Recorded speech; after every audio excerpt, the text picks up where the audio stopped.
Python सीखने के लिए हमारे चैनल नेक्स्ट एरा टेक को सब्सक्राइब करें।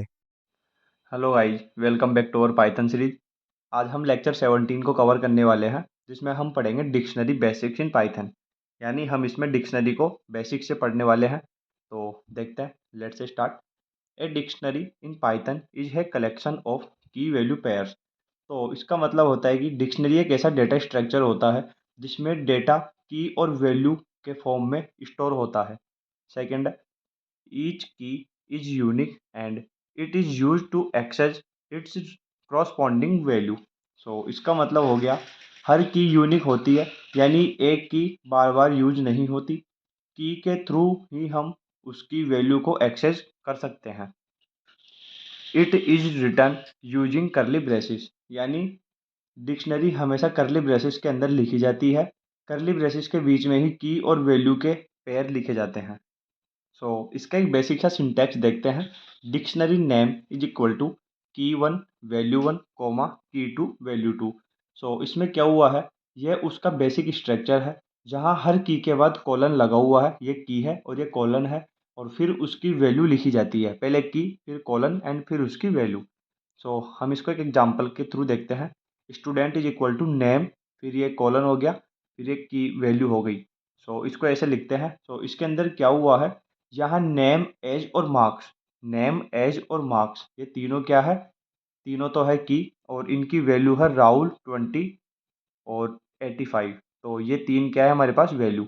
इसका मतलब राहुल नाम का स्टूडेंट है जिसकी एज 20 और मार्क्स 85 है। तो नीचे देखते हैं की पॉइंट्स को। फर्स्ट की पॉइंट है हमारा यहाँ पे, dictionaries are unordered. So ordered fix नहीं होता एंड आइटम रैंडम ऑर्डर में स्टोर होते हैं।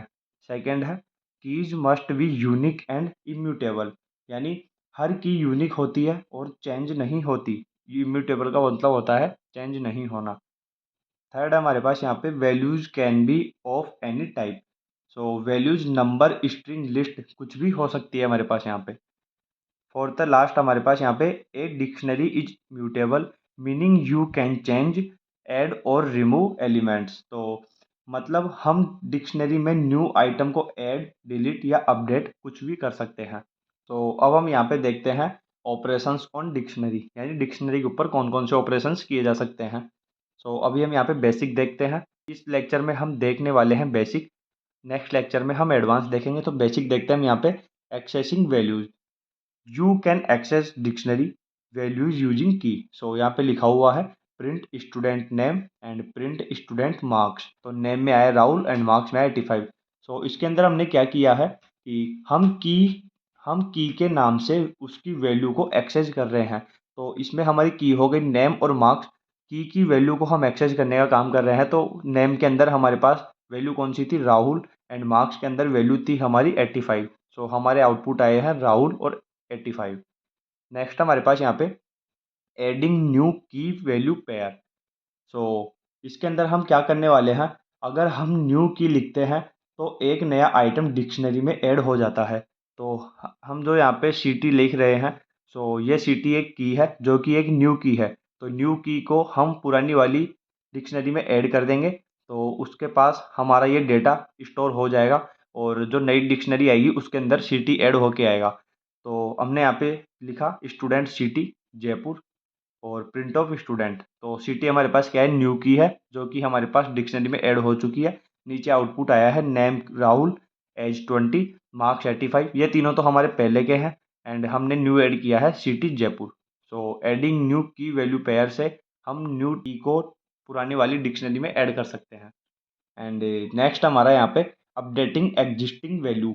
सो अगर की पहले से एग्जिस्ट करती है तो उसकी वैल्यू अपडेट हो जाती है।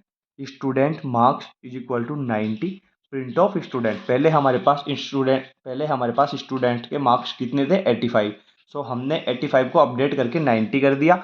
एंड अब हम नीचे प्रिंट करवाएंगे तो हमारे पास वही जो पहले की डिक्शनरी में जो डेटा था, वो पूरा डेटा तो प्रिंट होगा ही एज इट इज, लेकिन उसके अंदर मार्क्स हमारे पास थे पहले 85।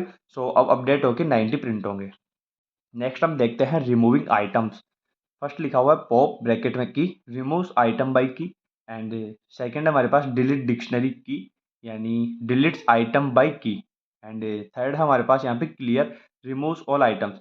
तो मैं तीनों का मतलब आपको बताता हूँ एक साथ ही कि जो पॉप होता है वो रिमूव्स आइटम बाय की। इसका मतलब हो गया कि पॉप और डिलीट से पर्टिकुलर आइटम को डिलीट कर सकते हैं। एंड जो क्लियर होता है वो क्लियर से हम पूरी डिक्शनरी को एम्प्टी कर सकते हैं। इसमें डिक्शनरी हमारे पास डिलीट नहीं होगी, वो एम्प्टी हो जाएगी। एंड इन दोनों में से हम पर्टिकुलर आइटम को डिलीट कर सकते हैं। एंड अब हम देखने वाले हैं जो कि यह एक एडवांस टॉपिक है, नेस्टिंग इन डिक्शनरीज। तो a dictionary can contain another dictionary inside it. So इसका मतलब क्या हो गया, एक डिक्शनरी के अंदर दूसरी डिक्शनरी को हम स्टोर कर सकते हैं। ये हमारे पास एक एग्जांपल है, स्टूडेंट इज इक्वल टू, फिर यहाँ पे एक डिक्शनरी स्टार्ट हो गई जो कि यहाँ पे बंद हो रही है। अंदर लिखा हुआ है name is equal to Rahul and age के अंदर है 20। एंड एक और हमारे पास यहाँ पे डिक्शनरी डिफाइन हो गई जिसका नाम है मार्क्स। अंदर लिखा हुआ है मैथ के नंबर 90 एंड साइंस के नंबर 85। प्रिंट करवा रहे हैं हम स्टूडेंट मार्क्स साइंस, तो साइंस के नंबर प्रिंट हो रहे हैं। तो मैं आपको समझाता हूँ कि ये कैसे वर्क कर रहा है। तो यहाँ मार्क्स के अंदर हमने एक और डिक्शनरी को डिफाइन कर रखा है जो कि ये मार्क्स है। मार्क्स के अंदर हमने एक और डिक्शनरी को डिफाइन कर रखा है अंदर।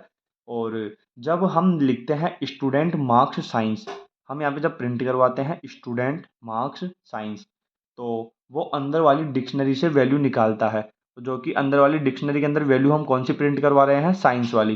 तो साइंस के अंदर कौन से नंबर स्टोर किए गए हैं, 85। तो हमारे पास आउटपुट आएगा 85। सो नेक्स्ट देखते हैं हम यहाँ पे लूपिंग थ्रू डिक्शनरी, यानी you can loop through keys values और की वैल्यू पेयर्स। तो इसका मतलब हो गया हम फॉर लूप से डिक्शनरी के कीज वैल्यूज या फिर इन दोनों को एक साथ एक्सेस कर सकते हैं। तो यहाँ पे एक एग्जांपल लिया हुआ है, फॉर की इन स्टूडेंट प्रिंट की, फिर ये कॉलन और फिर ये स्टूडेंट की। तो यहाँ पे क्या होगा, तो इसका आउटपुट आएगा हमारे पास यहाँ पे। पहले तो की कौन कौन सी है हमारे पास, ऊपर नेम, नेम के अंदर जैसे हमने ले लिया क्या हो, तो ऊपर लिखा हुआ है राहुल। एंड दूसरी की थी हमारे पास एज, इसके अंदर डेटा था 20। एंड थर्ड थी हमारे पास यहाँ पे सिटी, सिटी के अंदर ऊपर स्टोर किया गया था जयपुर। अब ये आउटपुट हमारे पास कैसे आया, लूप हर की पर चलेगा। जो हमारा लूप है इसके अंदर हम लूप का यूज कर रहे हैं। तो लूप क्या है हमारा, हर की के ऊपर रन होगा। तो स्टूडेंट की, यानी जो स्टूडेंट है हमारा ये की है और उस की वैल्यू प्रिंट करेगा। तो ये हमारे पास की है, इस की वैल्यू ये प्रिंट करेगा। एंड इससे हम इजीली डिक्शनरी के सारे डेटा को एक बार में देख सकते हैं कि डिक्शनरी के अंदर कौन सा हमारा डेटा स्टोर किया गया है। तो ऊपर की डिक्शनरी के अंदर हमने स्टोर कर रखा था नेम एज एंड सिटी को, जिसको हम यहाँ पे एक साथ देख सकते हैं कि कौन सी ऊपर की थी एंड की के अंदर कौन सी वैल्यू हमारे पास स्टोर की गई थी। तो thank you for watching this video, मिलते हैं नेक्स्ट लेक्चर में, तब तक के लिए बहुत बहुत धन्यवाद।